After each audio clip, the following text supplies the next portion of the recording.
Last night, I looked up the term unpresidential, and the adjective is a descriptor of behavior not befitting the conduct, dignity, or character of a president. Specifically, quote, unpresidential describes behavior, language, or actions considered inappropriate or unfitting for a head of state.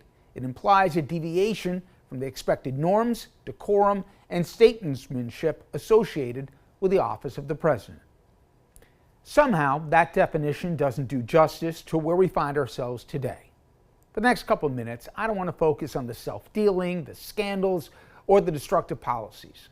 Instead, I want the men in particular in our audience to consider how our commander-in-chief deals with women. And think about this in the context that he was talking to your mother, wife, sister, or daughter. In the past week, just the past week, 2 female reporters at the White House and on Air Force One, they did their job asking basic questions about stories in the news that we the people have a right to have our president answer. Instead, he personally attacked the journalists in what's become a predictably demeaning manner. Mr. President, why wait for Congress to release the Epstein files? Why not just do it now? You know, it's not the question that I mind, it's your attitude. I think you are a terrible reporter.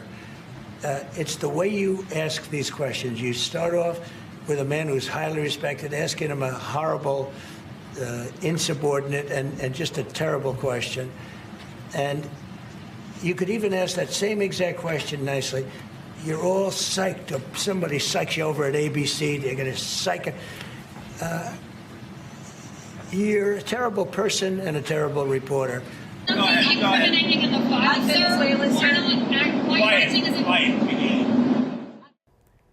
Can you imagine what would happen if your coworker publicly told a female colleague to shut up Piggy for doing her job? Or can you imagine what would happen to a CEO telling a shareholder who in a public setting asked a straightforward question and was told she was a horrible, terrible person who needed to change her attitude and her tone? Now, I went back and I looked at a seemingly never-ending stream of insults that Trump has delivered as a public figure, and a clear pattern started to emerge. He reserves his most potent bile for women, not just in media, but on Capitol Hill as well. To Trump, it seems the checklist for a woman to be taken seriously is first, their looks, that's per his standards. Second, if they're young enough. And finally, their mental acuity, provided they ask him questions he likes, and if they do so with deference. In describing black congresswomen, black members of the media, and Kamala Harris, Trump describes them alternately, and I'm quoting here his words, as dumb, filthy, disgusting, nasty, slow, pathetic, and his common go-to, low IQ, unquote. Now, appearance always matters to this president. The amount of times he's called women dogs and pigs are too often to count. Despite his own less than svelte figure, he has repeatedly called out women for, in his words, being chubby or even fat. Now, remember what he said about then presidential primary opponent Carly Fiorina. Or how about when pressed about, he spoke about women on a nationally televised debate. One of the things people love about you is you speak your mind and you don't use a politician's filter. However, that is not without its downsides, in particular when it comes to women. You've called women you don't like fat pigs, dogs, slobs, and disgusting animals. Your Twitter account... Only Rosie O'Donnell. No, it wasn't. Now, if you remember, right after that debate, there was pushback for those comments. So in a subsequent interview, Trump decided to blame the questioner, implying Megyn Kelly wasn't to be respected because he claimed she was having her period. She did push you, pushed a lot of people, but what is it with you and Megyn Kelly?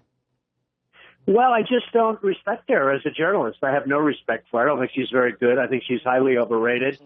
So I have, she gets out and she starts asking me all sorts of ridiculous questions. And, you could see there was blood coming out of her eyes, blood coming out of her wherever. But she was, in my opinion, she was off base. And by the way, not in my opinion, in the opinion of hundreds of thousands of people on Twitter. When it comes to respecting women, infamously, he celebrated sexual assault. In this video, I just start kissing them. It's like a magnet, just kiss. I don't even wait. And when you're a star, they let you do it. You can do anything. Grab them by the you can do anything. That's what you said, correct? Well, historically, that's true with stars. It's true with stars that they can grab women by the Well, that's what it's. If you look over the last million years, I guess that's been largely true. Not always, but largely true. Unfortunately or fortunately. And you consider yourself to be a star? I think you can say that, yeah. He would later claim that was just locker room talk.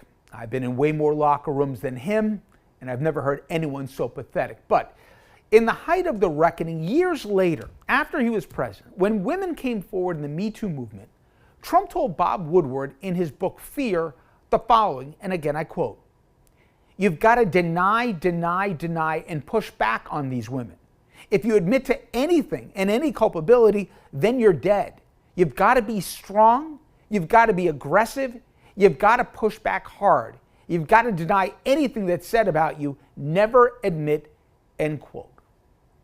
But to bring this full circle, for whatever reason, Trump is consistently enraged and threatened by female reporters.